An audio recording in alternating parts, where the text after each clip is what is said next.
Hi Mary. Hi Matt. How you going? Oh, very good. Well, here we are sitting outside the boardroom.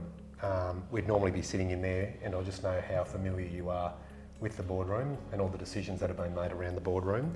In the 30 plus years you've been with the club, which is just a remarkable effort, can you share with us a little bit about your journey in the club industry? I think the last 30 years, I think the club industry has changed a lot. Club industry is now more diverse. I think it's more inclusive. And I think our club certainly is more community focused.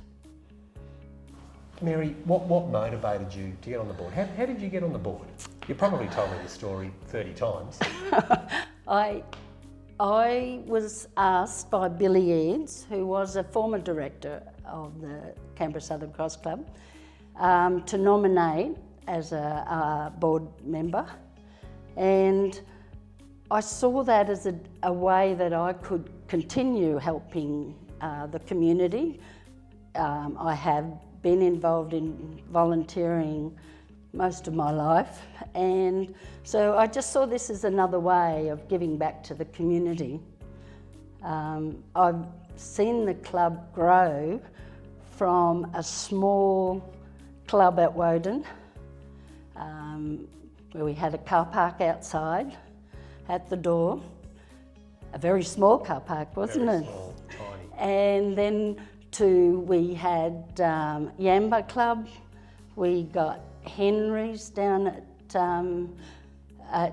near the Yamba Club that turned into a fitness centre.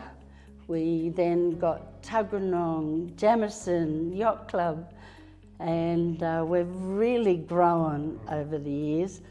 And I think all that growth has enabled us to support more and more people in the community space. Yeah. And I suppose when you first joined the board, Mary, 12 directors?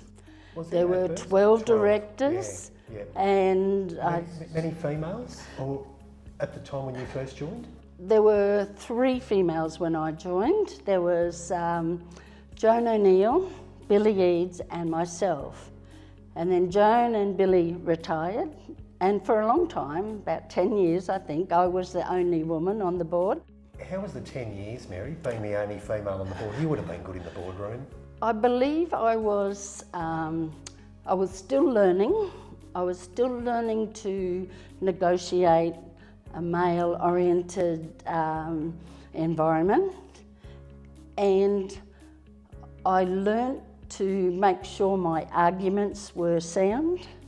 I learnt to speak up when I had to, and also to, I think Pete Head was a very good influence with me. He helped me understand what I needed to do to negotiate the board table.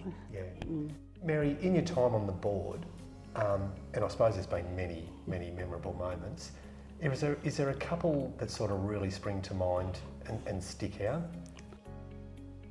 It is very interesting to see the types of people, the types of groups that want funding, and I look at their application, I look at their mission, what they are trying to achieve, what kind of project they want to fund, and how many people it's going to help. Another thing I do is I cast a strategic eye over the applications and see if the club can help in any other way, such as in-kind support or linking them to networks that might make a big difference to their members. Yeah.